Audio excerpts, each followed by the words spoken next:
Oh, this is an uncomfortable thing, I have to say. Right. I wasn't expecting that. Cameras, speed. Speed. Okay, thank you. Hello, Vanessa. Hi. Hello. This is the first time you've stepped into a big, sort of established franchise film. Did that bring an additional sort of pressure to things for you?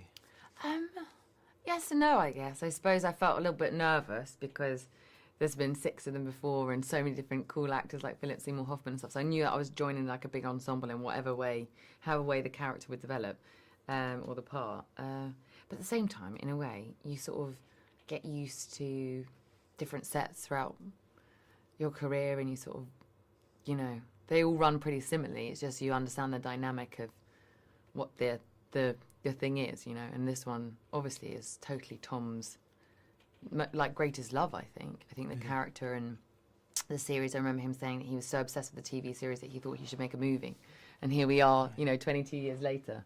So that felt very cool.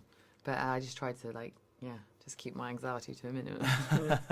It was quite an infectious energy that it sounds like motivated there. And with regards to the whole series, it seems to be getting better as it goes along, actually, in my personal opinion. Do you feel that? Do you feel that there's a traction here where it feels as though it seems to be getting more and more impressive, bigger, but managed to trump the last one in a strange kind I of know, way? it's odd, isn't it, how sometimes franchises do that. And thank God, you know, that it's not all tired and boring. I think also, like, Chris and Tom are a really good team and they know each other so well. I think that helps because this is their 9th movie together. So, you know, even on set, you know, you're really aware of how in tune they are and how much they get each other. And Chris also is just a great writer. He did The Usual Suspects, you know, so you've got somebody that's sort of really an artist. I think that helps movies like this.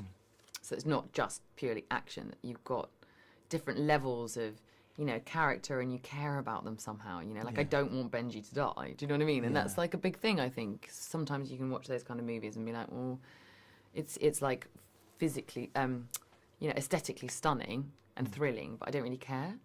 So that's, I think, in a way, with Ethan at the centre of it, who's this man that you really like. My best friend was saying last night, actually, she saw it last night, she was like, you like Ethan because like, even when he's fighting, you can see that he's, like, a bit tired of it. Do you know what I mean? He's, like, doesn't take himself too seriously. Like, he's aware. You know, he's not, like, earnest or sort of, you know, he gets that it's all a bit over the top. Do you know what I mean? Yeah. So he's sort of, like, relatable in a way. He's in on it. He's in on it. Yeah, totally. I think that massively helped. With regards to thinking about swapping sort of the regal pastures for sort of the knives and combat of the Mission Impossible world, what would you say is the more chaotic environment, the criminal underworld of Mission Impossible or the royal family? The criminal underworld, definitely. Yeah, the royal family. I mean, like the biggest fight was over scones. Do you know what I mean? Over like a, you know. That can be quite menacing, though, if you get it wrong. That can be quite menacing. I remember Peter Morgan just being like, I'm desperate to like write like a big shootout, but the only weapon I have is like a butter knife, you know, in one of those huge, ridiculous palace rooms. It's more chaotic because, in a sense, it's more precise because Tom is so disciplined and also no one can put a foot wrong because it's so dangerous. Like him being on the motorbike weaving through the traffic around the Arc de Triomphe he genuinely did all of that with all those cars there. Really? And I remember one of the stunt guys saying that if one of them had accelerated just 5% more than what was planned, it put them all out, and then Tom would have had a crash. So everybody in all the stunt guys, I think it was like 50 of them in cars around Tom. Yeah. Everything was so carefully planned. So there's like a precision to it, but there's also a chaos in the sense of, you know, there's lots of things happening all at once. You know, it's all evolving. The scene's evolving the night before. You don't really know what the narrative will be of your character. You just have to trust them and just go with it. And so there's lots of, like, you know, lots of factors kind of going on. It's a bit noisier. Yes, it sounds noisy and exciting at the same time, but a bit like a Swiss watch, I suppose. Yeah, a lot of completely precision. like that. You're incredibly prolific and with a sort of vast sort of catalogue of theatre work as well as doing television and film. Is it a hallmark of like a fierce ambition for you? And if so, have you already got designs, say, on branching out and directing or writing? Is that already in your mind? That is really kind of you to say. I definitely don't feel prolific at all. Do you not? No, never. But yeah, my big dream is to produce my own films. And the reason for that is because I think it's a really exciting time for women. But I also think it's really important because there's now opportunities to just really start representing female narratives that we haven't seen before. You know, even in these movies, traditionally, they're always the male protagonist in something like this. You know, and that's just the status quo, and we all know what we're used to seeing on screen.